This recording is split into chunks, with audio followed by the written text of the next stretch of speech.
As a clinical canine behaviourist, separation anxiety is, for me, probably the most heartbreaking problem behaviour that I have to work with. Not just for the dogs themselves, but also for the owners of those dogs. And the reality is that for most cases of separation anxiety, it could have been prevented in the first place. However, the owners made some mistakes that they weren't aware of that created the separation anxiety. And in this video, I want to talk about those mistakes to make sure that you don't make them yourself at home and you avoid separation anxiety at all costs.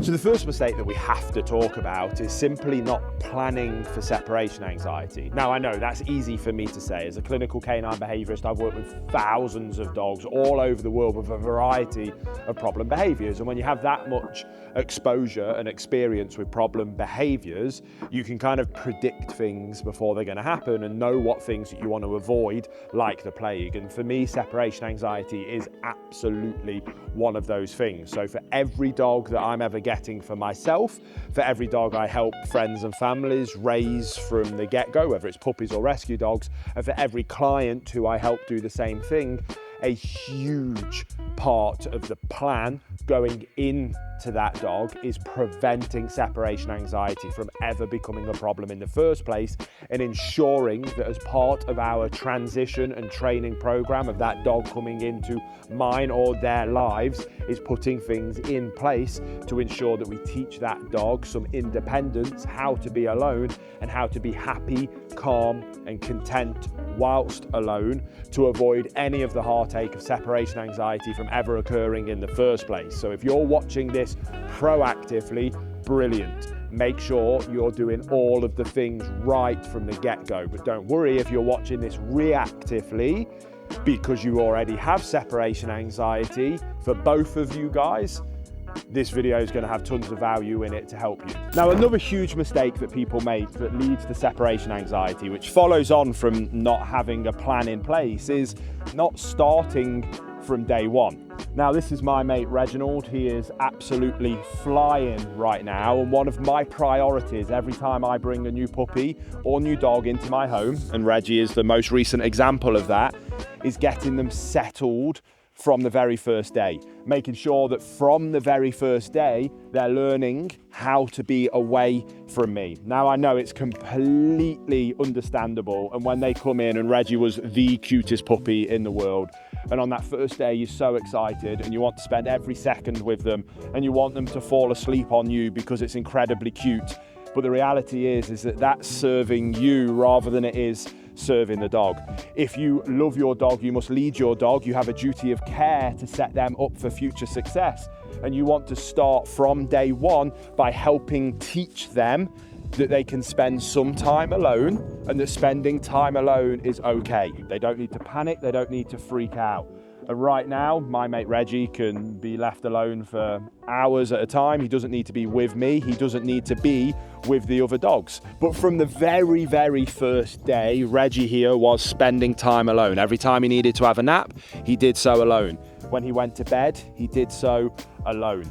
We give it short periods of space and we make sure that he can hear us. He makes sure that we're not completely panicking and freaking him out from day one. But from day one, not only do you have to have a plan, but you need to be implementing that plan from day one. If you do so, they'll grow up like my mate Reggie here, where it doesn't matter whether they're with you, whether they're with other dogs or whether they're on their own. They know how to settle down, be relaxed, calm, well-mannered canine companions. Now, the next mistake, guys, when it comes to separation anxiety, and it might be a little bit of a harsh truth, but it's a conversation that we need to be able to have openly if we want our dogs to be happy and to have success with them, is that the reality is separation anxiety is often accidentally reinforced by the owners.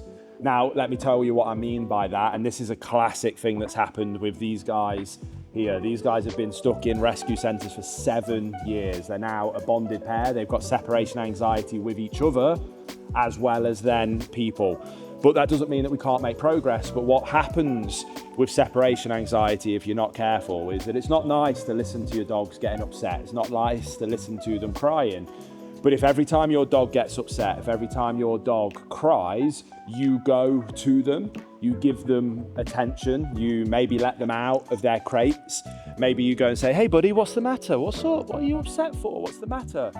You're not reassuring your dog, you're reinforcing the behavior. And that's the real key takeaway from this point, is that you need to make sure that if your dog is doing something that you don't want them to do, is that you have to make sure that nothing good happens whilst or immediately following that behavior. Otherwise, you will be reinforcing that behavior.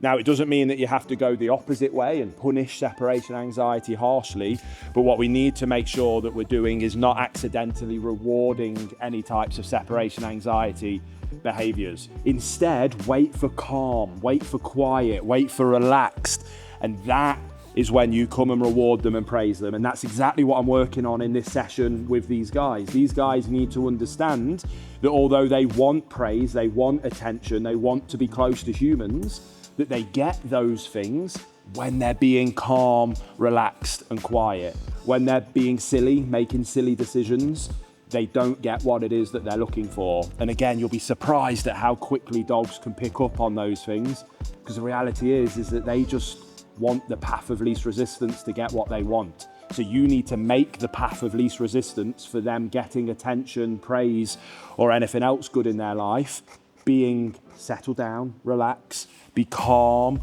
and quiet. That's your path of least resistance.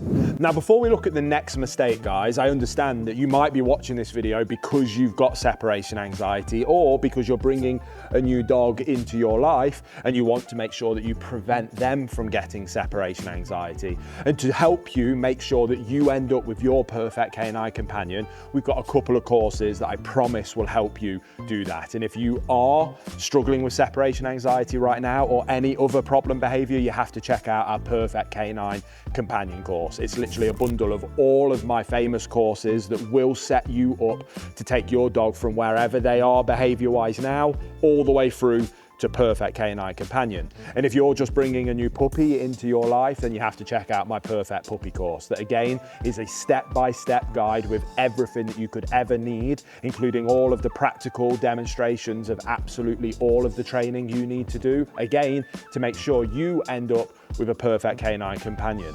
Now, there is a special discount for both of those courses. They'll be linked in the description box below. But what's best about those courses is that we take the profit from those courses and we utilize that to run our canine sanctuary, which takes dogs that have been stuck in rescue centers for years or are at risk of euthanasia, and allows me and my team to do full behavior modification and training protocols with those dogs and help them transition into forever homes completely free of charge. So again, if you want to support our work at the sanctuary and simultaneously become a high-level canine leader that ends up with your perfect canine companion, those courses will be linked in the description box below.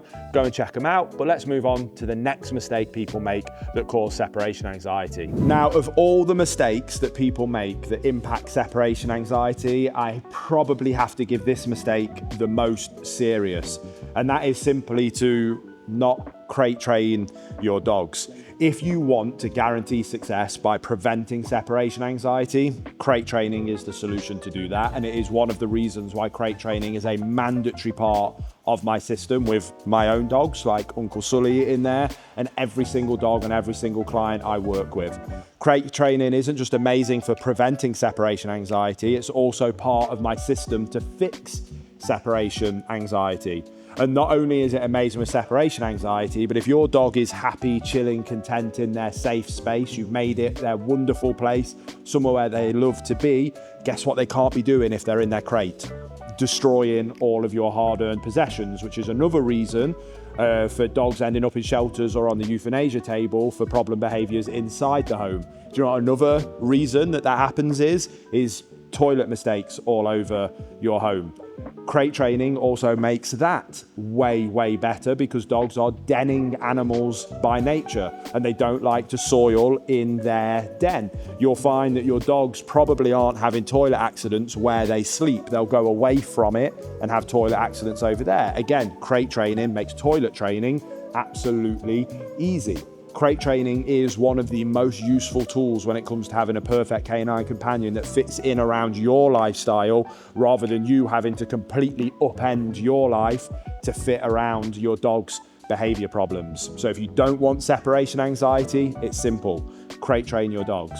Now, the next mistake that we have to talk about when it comes to separation anxiety, and I call this the work from home problem, and this has obviously boomed since the lockdown times of 2020 and beyond, is how many people are now working from home. Now, from the outset, that might seem like a great thing for dog ownership, but when it comes to separation anxiety in particular, it has caused an incredible spike in dogs suffering from separation anxiety because dogs became very accustomed to being with somebody 24/7.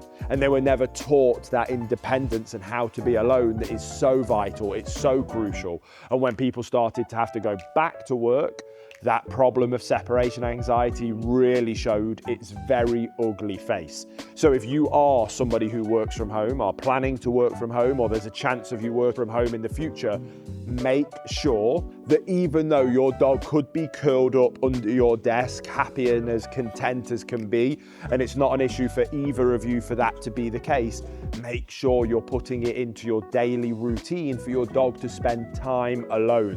So that if you ever do need to go back to work, if there ever is a time where you can't be with your dog 24/7, which for the vast majority of people is going to be at least for some parts of their life, it's so important for their happiness, for their success in life, that you give them the opportunity to be alone and to learn how to be alone. Again, separation anxiety is one of those behaviors that you want to avoid at all costs. And by avoiding those mistakes, you'll be setting you and your dog up for huge amounts of success. Remember, if you want our help even more, check out our Perfect Canine Companion course or our Perfect Puppy course, which will include literally everything that you could ever dream of. They'll be linked in the description box below. But if you are new here, subscribe. We make videos like this every single week, and we can't wait to see you on the next one.